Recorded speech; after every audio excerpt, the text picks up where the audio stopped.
No olvidemos que ya está pronto la implementación del 5G, que todavía acá es muy incipiente, pero se va a dar en los próximos años. Eso le va a dar a la radio otra herramienta de distribución, como un tema de limitación, sino por el contrario, crecer la cobertura usando esa nueva herramienta. Entonces yo la veo a la radio como una industria vigente que se va a seguir resiliente y que se va a seguir adecuando a los cambios tecnológicos.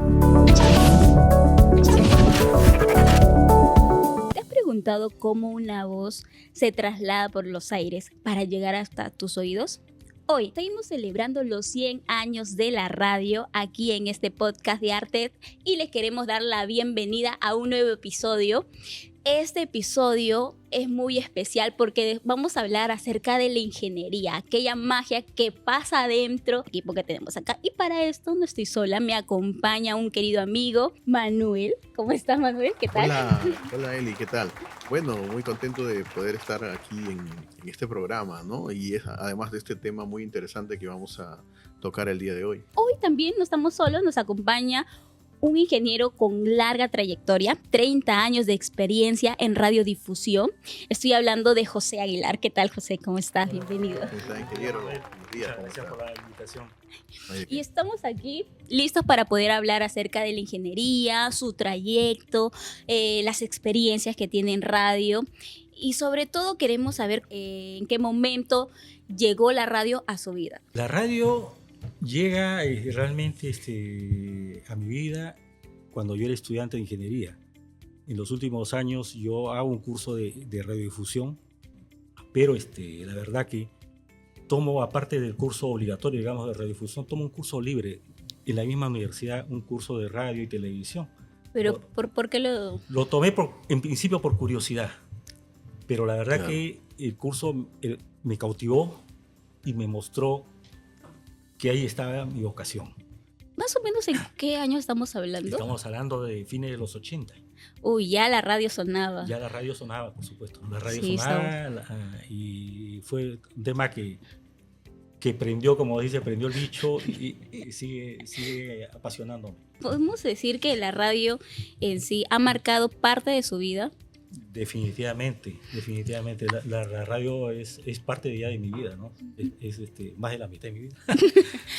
¿Alguna anécdota que le ha dejado la radio? Yo inicio trabajando en el canal del Estado, en Canal 7 y Radio Nacional, y como parte de mis funciones era desplazarme a provincias a hacer mantenimiento a estaciones. Hubieron épocas en las que acá el país estaba convulso por el tema del terrorismo. Entonces hubieron varias experiencias en ese sentido que había que, quizá yo las afrontaba por la pasión por mi trabajo y también quizá por ser un joven en ese tiempo temerario.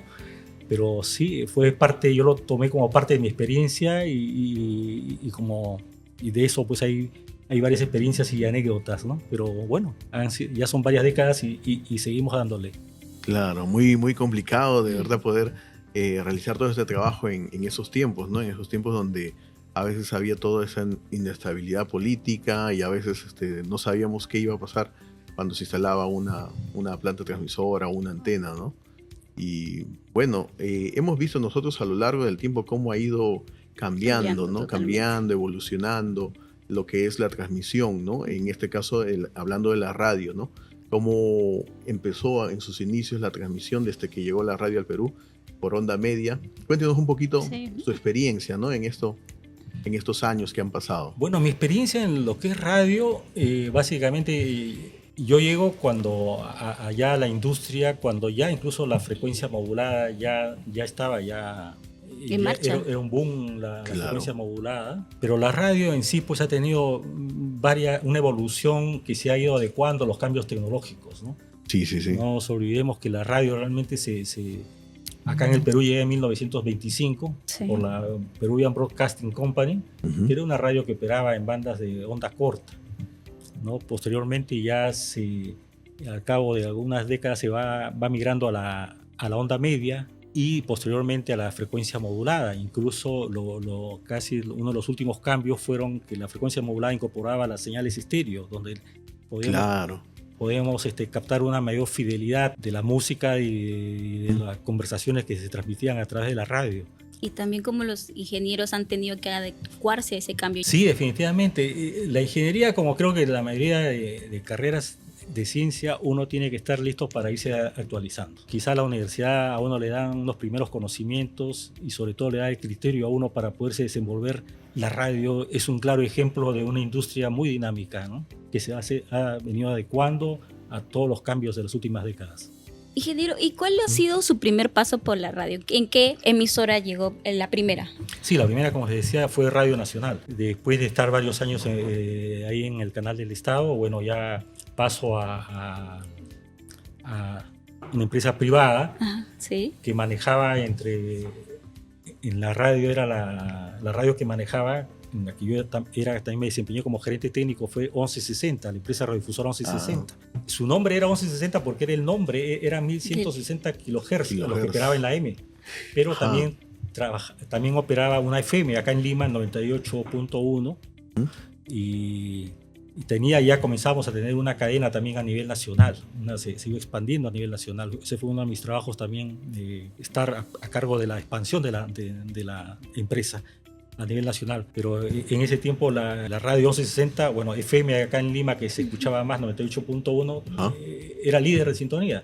Sí, recuerdo que escuchaba bastante ese nombre. De ahí paso a Panamericana Televisión. En Panamericana sí me desligué por lo menos directamente de lo que era radio, pero siempre la seguía muy cercanamente. Después regreso nuevamente ya al IRTP, donde nuevamente ya, bueno, regreso como gerente técnico y también en el último año estuve a cargo de la gerencia general. Y ahí definitivamente regreso a tener contacto con la radio nacional, ¿no? ¿Cuál era la visión de RPP? RPP asumió un rol muy importante y tengo que reconocer ahí gracias a la visión de don Manuel Delgado Parker. Don Manuel fue una persona que le dio una importancia cumplir con la sociedad.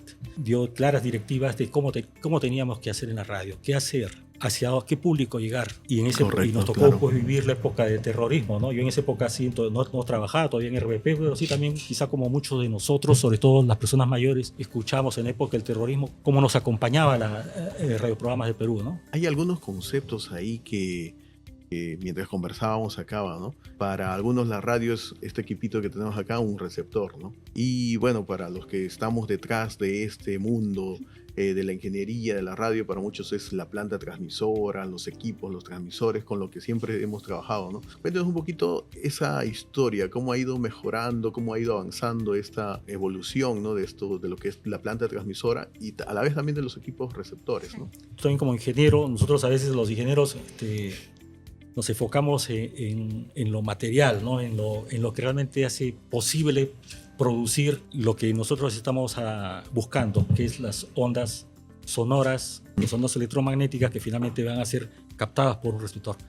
Y eso implica, pues, desde los estudios, como ahora, ¿no? Micrófonos, consolas, todo. Enlaces hacia las plantas transmisoras, los transmisores. Toda esa infraestructura ha ido también evolucionando, así como el producto final, ¿no? Entonces, se ha migrado a nuevas tecnologías, pero también teniendo como visión también la responsabilidad hacia la sociedad. Al margen de, por supuesto, conseguir equipos de mejor calidad, más confiables, ¿no? Y ha venido de la mano, mejor dicho, de todos estos cambios tecnológicos, ¿no? Y como finalmente el producto que nosotros ahora escuchamos es de mucha mayor calidad que la escuchaban quizás nuestros abuelos cuando recién la radio acá se popularizaba, ¿no? La calidad, ¿no? Ha mejorado bastante la calidad. Y también lo que la gente más está familiarizada, ¿no? Es con los receptores en sí, como que también ha tenido una evolución de esas consolas grandes que teníamos en casa, algunos que tenían esas radios que parecían muebles, que eran para captar onda media, onda corta, y luego han ido mejorando, han ido reduciendo su tamaño, a volver hasta el punto de ser portátiles, ¿no? Y los llevan al campo, los tienen en la casa, hasta tenerlo en los equipos móviles, en los celulares, ¿no? Todo ese cambio que hemos visto, ¿no?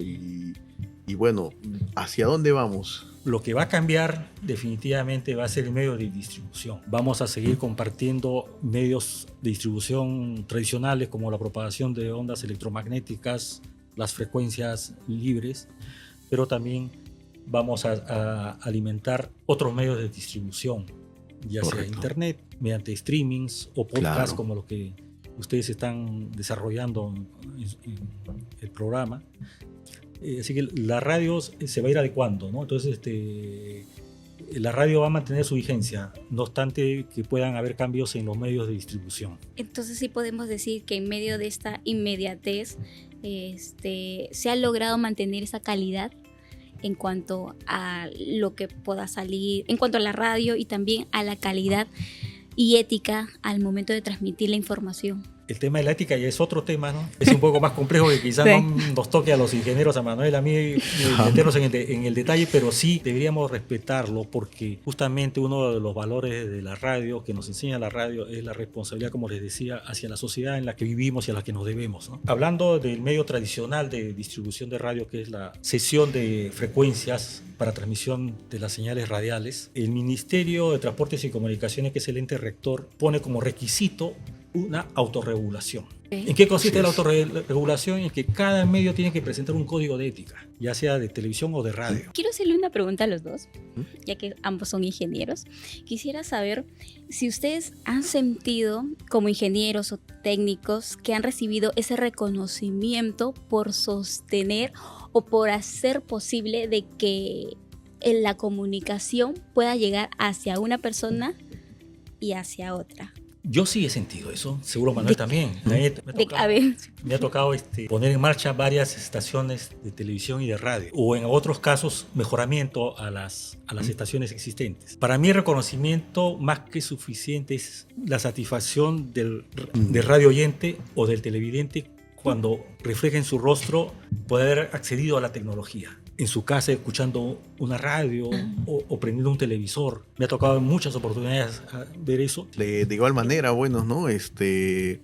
Ver la satisfacción de la gente cuando llegas a veces a instalar un equipo, una planta transmisora a un lugar donde a veces es bien lejano o no llegan otros medios de comunicación, y ha habido una alegría de la gente de ver que prender su sintonizador, su radio y escuchar la señal ha causado bastante alegría en la población, y eso es muy satisfactorio para nosotros, ¿no? Me gustaría que puedan recordar alguna anécdota de que les haya dejado la radio. Me ha pasado situaciones en las que a veces tenías pensado ya sacar al aire algo en una fecha determinada y no se dio, ¿no? Por algunas razones climáticas o varias cosas, y a veces empiezas a ver un poquito la tristeza de la gente, ¿no? Ingeniero, por favor. En el año 82, Perú jugaba el Mundial de España. Ajá. Entonces, nosotros teníamos que instalar estaciones de radio y televisión en zonas en las que antes no había televisión en vivo ni radio en vivo. Se transmitían localmente grabados. Se le enviaba material grabado y se lanzaba ese material grabado. Pero en esa época ya hubo el compromiso de tener la radio y la televisión en vivo. Entonces el modo de transmisión, de llevar la señal, en este caso ya a nivel nacional, fue el satélite. Satélite, claro. ¿No? Y en ese tiempo, pues los satélites, la señal de los satélites era una señal débil. Por consiguiente había que instalar antenas. Estoy pensando lo peor ya. Muy grandes. Sí, sí. Antenas, nosotros instalábamos antenas de 7 metros de diámetro. Wow. No como ahora que se usan antenas a veces hasta de 60 centímetros. De 60 también. No, en ese tiempo era 7 metros, había que instalar. Entonces era todo un trabajo, no complicado, pero sí laborioso. Instalar una antena tan grande, había que incluso hasta contratar grúas, había que hacer toda una... Sí. Entonces nosotros llegamos casi contra el tiempo, pero yo me acuerdo que ya estábamos trabajando desde muy temprano instalando la antena y habíamos completado la instalación de la antena, entonces ya nos tocaba al día siguiente orientar la antena parabólica hacia el satélite. Entonces había que apuntarla, teniendo las coordenadas y con instrumentación había que, analizadores de espectro, ¿no? Iban mirando el nivel de la señal. Entonces mi amigo Marcel se subió a la antena parabólica y yo abajo iba cantándole la medición del instrumento. Ajá. Y la gente tenía una expectativa de escuchar en vivo el fútbol y ver también la televisión en vivo. Entonces se llenó, toda esa calle se llenó. Podrían haber ido pues unas 200 personas. Wow. Entonces veían que nosotros hacíamos los esfuerzos para orientar la antena. Ajá. Vienen unas señoras ya mayores y preguntan, ¿qué están haciendo? Entonces Entonces Siempre. un joven Es pregunta, porque curioso. uno responde, ¿no? Uno de los que estaba más atento a lo que hacíamos nosotros le responde, están buscando el satélite. Entonces las señoras dijeron, pues, qué irresponsables son estos ingenieros. Acaban de llegar el IME y ya perdieron el satélite. ¡Ay! Menos mal que al cabo de una hora ya estaba la señal y ya No estaban sé. escuchando en vivo Radio Nacional y viendo el canal del Estado también con las señales del Mundial de España 82. ¡Qué radio sí. brutal! Sí, sí. ¿Cómo usted ve la radio aquí dentro de 25 años? Como una industria vigente, ¿no? Con cambios definitivamente, como les decía hace un momento, es probable que de cada 25 años ya prevalezca la radio en su mayor parte sobre el Internet.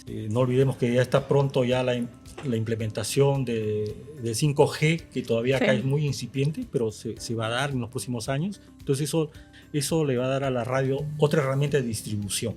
No veámoslo como un tema de limitación, sino por el contrario, crecer la cobertura usando esa nueva herramienta. Entonces yo la veo a la radio como una industria vigente que se va a seguir resiliente y que se va a seguir adecuando a los cambios tecnológicos. Gracias, Así es. gracias ingeniero por habernos acompañado. Gracias Manuel. Gracias. Esta conversación tiene para rato y nos vamos a tener con ustedes, ingeniero, si es que usted nos permite, también en otro episodio del podcast. Amigos, no se olviden, antes de cerrar, queremos que nuestro ingeniero haga el respectivo saludo por los 100 años de la radio. Saludar a todas las personas involucradas en la industria de la radiodifusión peruana. Un especial reconocimiento a mis maestros. Los ingenieros a veces no nos sentimos valorados. En mi caso no, pero sí yo pienso que es importante y es una obligación reconocer a los grandes maestros que hemos tenido, ¿no? Qué lindo ingeniero que tenga esas lindas palabras para estos 100 años de la radio. Y quiero terminar con Manu también.